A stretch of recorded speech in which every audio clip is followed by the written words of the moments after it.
Welcome back to another episode of Morning Coffee. I'm your host, Rick Alexander. You guys can interact with me or follow me at @RickAlexander_ or at the Morning Coffee Podcast on Instagram. Now, if you're getting a lot from this show, if it's changing your life or even changing the way that you look at your life, it would mean the world to me if you would head to iTunes and give us a 5-star review so that we can continue to climb the charts and get this information to more and more people. Over the last year and a half, I've focused my work on the story that we tell ourselves about our lives.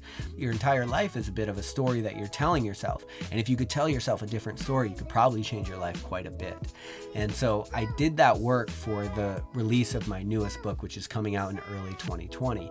But getting excited for that release, I actually wanted to go through a lot of the information that I had learned, a lot of my notes, and synthesize it into maxims, which is what we're getting into today. I've got 21 maxims to maximize your life, and what these are is just things that seem to be true about the human experience. And if you could understand how they are true, you could understand how they could change your life. And so if you go to rickalexander.com, what you're going to find is if you click on articles, the maxim of the day is going to be posted, whatever the last maxim was, and it's also going to have journal entries and thought experiments in there so that you can figure out how to apply these things to your own lives. And so a bit of an interactive experience.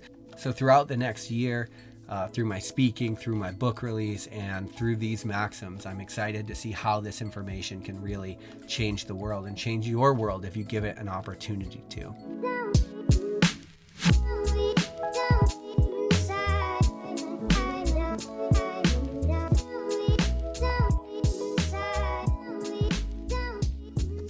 Perhaps you can relate to what I'm saying today, but everyone has a right to their own story, and it can be really difficult to allow people to live out their own story, especially if it lives in contradiction to something that we believe. One of the things I realized is as I got into this growth journey and as I started to develop myself and as I started to find answers and as I started to engage with the world in a way that I was passionate about, I wanted to share all of what I was learning with everybody around me. But I realized that as I began to step into this life that I'm super passionate about, right? And went from like pseudo passion to this is the thing for me. And as I stepped into that, what I didn't realize is that I actually created another opportunity for growth in my own journey. And you may have created this opportunity for yourself as well. What this opportunity looks like is you've learned a new way to be, and it feels a lot like the right way to be. And it feels like the best way to be, so to speak, in a lot of ways. Maybe it's some belief could be about anything in life, really. The actual work, though, is once you realize that this belief works for you, the next part of your growth is understanding that that belief might not work for anybody else. You might have to be okay with that. Because we can get really frustrated if we go around trying to make everybody else feel the way that we feel about things. Henry Rollins had a quote. He said, "It'll kill you if you try to make it mean anything to anyone else." It's one of my favorite quotes of all time because as you start to step into your passion, the thing you want to do is share it. But the thing to understand is whatever it is that truly turns you on, whatever it is that you're really passionate about, as you put it out into the world, you give people the opportunity to validate it or not. And if they don't, and you think that that means something about this passion of yours, it's going to be a hard thing to reconcile for you mentally. And so what happens is we're constantly getting really excited about things in our own world, and then we're sharing them with the world, and the world's not reciprocating. You've got to be your own standard, right? You've got to be your own standard for success. You've got to applaud yourself. You've got to take care of you. The only person that you can truly expect you from is you. And tomorrow we're going to get into expectations a little bit. But I want to make it super clear that the best thing you could do is have a standard for your life. And the second best thing you could do is have an understanding that that standard is only for your life. And so when you talk to your parents, when you talk to family, understand that they're not going to see it the way that you do, and that's completely okay. You guys are probably headed for different paths, and that's okay too. Sometimes we think just because we're in proximity to somebody that actually means that we're going to be forever, and that's just not the case, right? We might be headed in different directions, and we have to allow space for that. You can have a standard for your direction. Like, this is the way I'm going. If you're going to be in my life, there's like a certain, maybe a moral standard or an ethical standard, or something that you're going to uphold for the people that get to be characters in your story. But then you have to understand that you're also simultaneously interacting with the billions of people around you, and you can't hold them to your standard, because all that does is give them an opportunity to disappoint you. It gives the world an opportunity to disappoint you. On my morning commute back in Denver, every single morning there was this one construction site, and it was like just an absolute madhouse. Every single morning, people are going to cut people off. Like, you're going to get cut off for sure if you were to enter into this area. And I used to get super pissed until I came to the realization that I'm not mad because someone was an asshole and cut me off. I'm actually mad because I'm expecting them to hold up my worldview and standard for right and wrong in the world.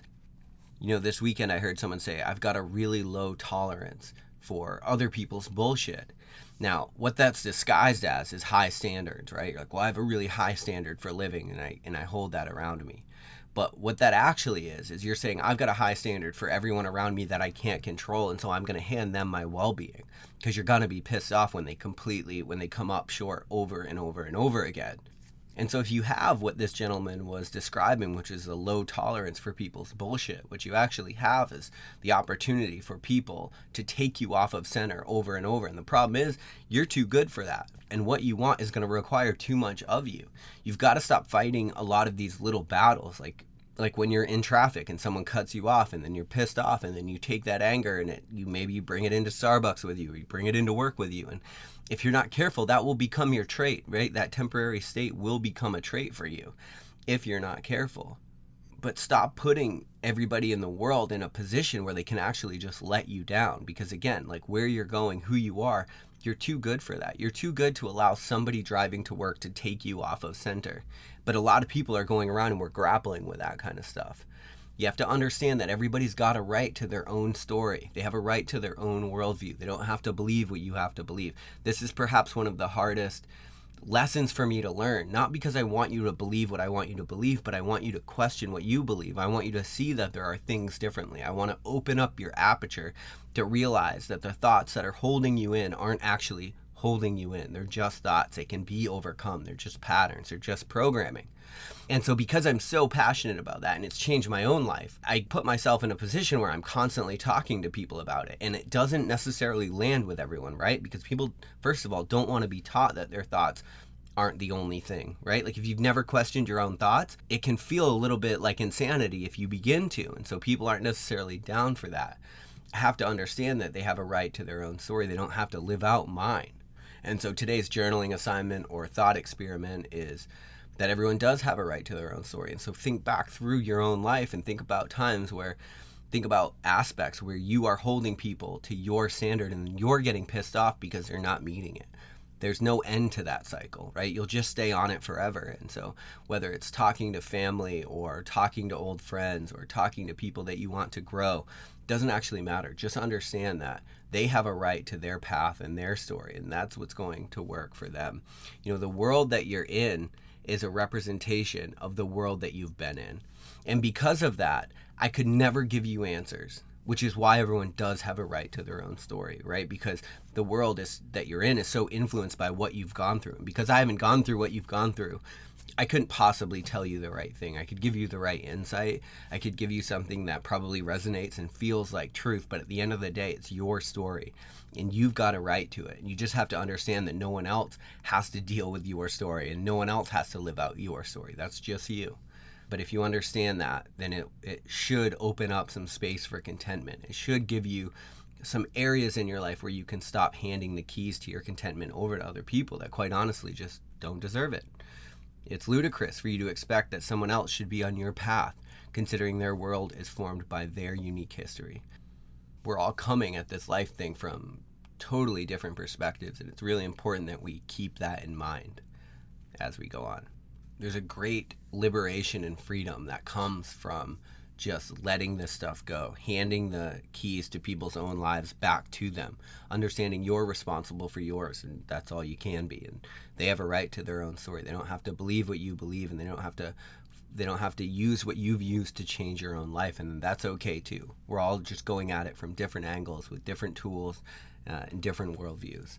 And somehow, magically, incredibly, we all get along, and we shouldn't lose sight of that, right? Because regardless of the fact that we don't necessarily agree on the meaning of life, we can all continue to help each other find meaning in life, and that's got to be the most important thing imaginable, because there's no way we're gonna all agree on the meaning of life, but we can still help each other through the experience, let's say, in the interim. That's at least what I want for my life and what I want for you, because I love you. We'll talk tomorrow on Morning Coffee.